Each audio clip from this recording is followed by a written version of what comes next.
Gabriela at Do Yoga Be Happy again. Now I'm gonna demonstrate a little bit more in the usage of the chair. You can do this anywhere in your house. Make sure that you just have a steel chair, not the ones with the wheels, and a chair that you can reach to the floor, okay? So if it's a stool that is too high, you know, maybe those like the kitchen stools or the bar that you don't reach to the floor, that's not gonna be a good idea.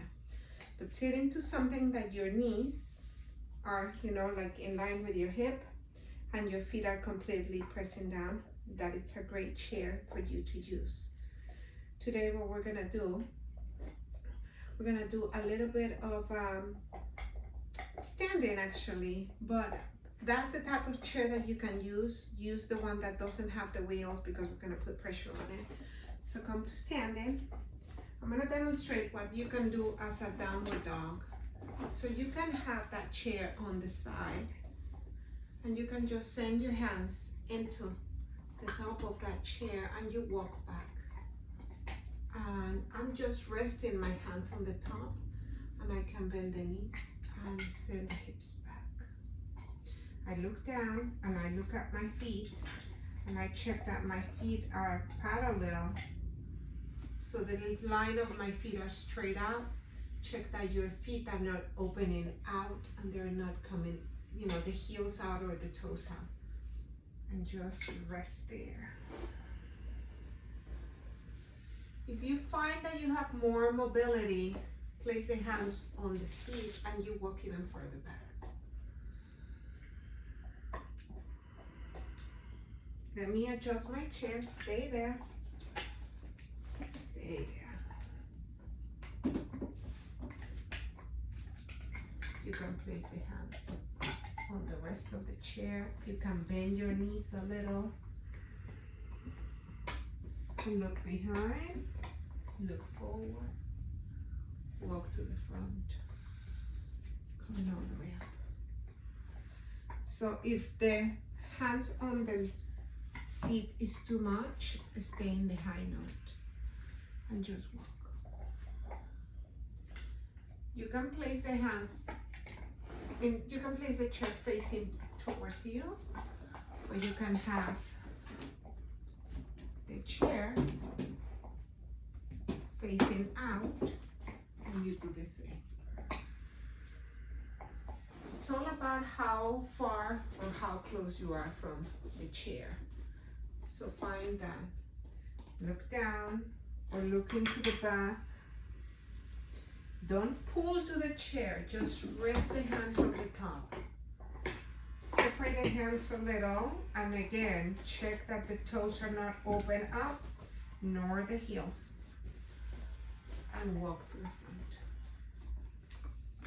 front. Yes, we have a guest here.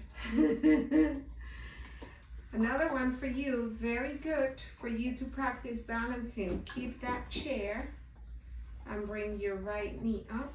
Maybe you hold the knee all the way from the top. Maybe you hold from under. I'm glad that she left so you can see where we're going. Hold into that chair.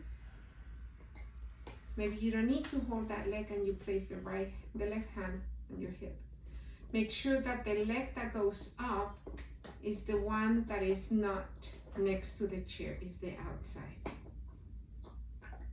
The hand on the waist gives you more balance, and you can start playing in removing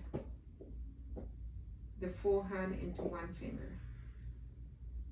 My foot in the air is flex. Let me demonstrate that. So my foot is flex, it's not just hanging there, it's a strong leg. And you play with one finger and see what is that. Maybe you can go for both hands on the waist. And release. You do the same for the other leg. I'm gonna do it on this side. I'm gonna do it backwards so you can just see that. Right? My right hand on the hip. My ankle is flex.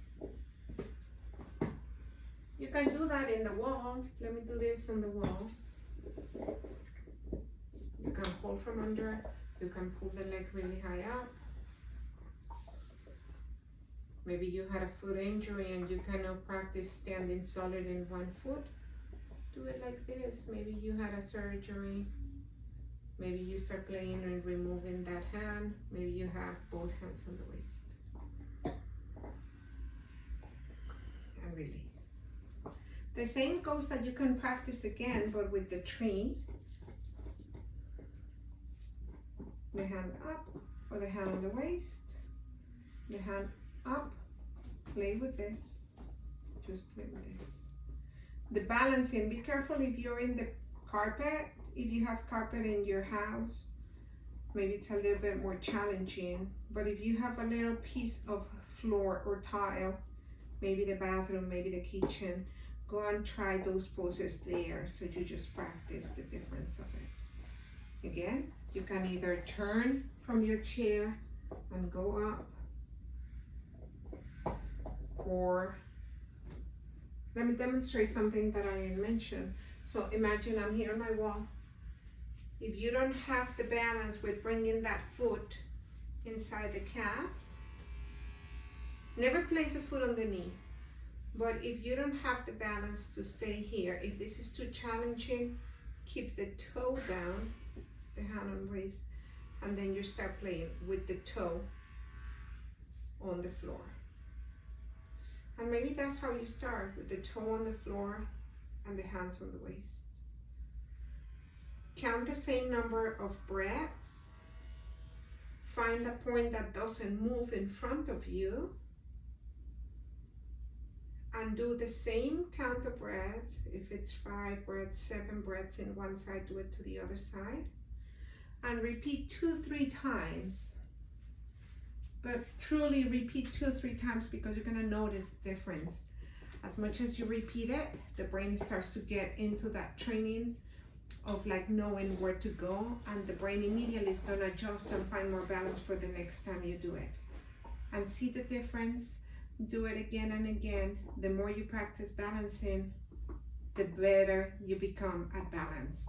As they say, how do we become better at things? When we practice them. So if you don't have the balance, practice balance. If you don't have a good posture, practice in the posture. I have my chair here, so let me demonstrate one more thing. And I'm gonna keep my chair on the side. Try to start sitting more in the front of that seat. Everybody sits into that slouchiness, okay? So try to come into a straight line back, the hips in line with the shoulders. So I'm away from that, back of the chair.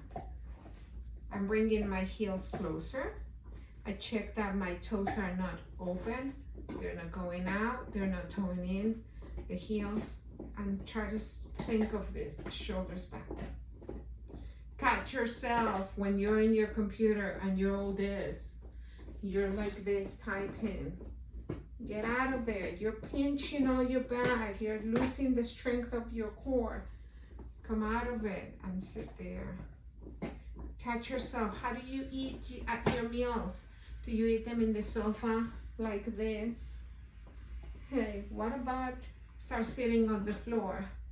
What about sitting on your table and having the chair away, and you just start eating more, coming the fork to you instead of coming into this. See my back? Just working the spine, working the strength, the heart open, the shoulders back, the strength of the back. Do those twists from time to time. The down dog that we just did, again, let me demonstrate. My chair is there, and I just push back. Or I hold here, and I don't stay out of camera, push back. Bend the knees a little, and feel the length of your back. Looking forward, coming up. There you go. I hope this is useful. There's gonna be more coming up, so check it out, share it, like it, subscribe to my channel, and send me your comments. Thank you for watching. Stay healthy, take care of yourself, right? Nobody else is doing it for us other than ourselves. Thank you.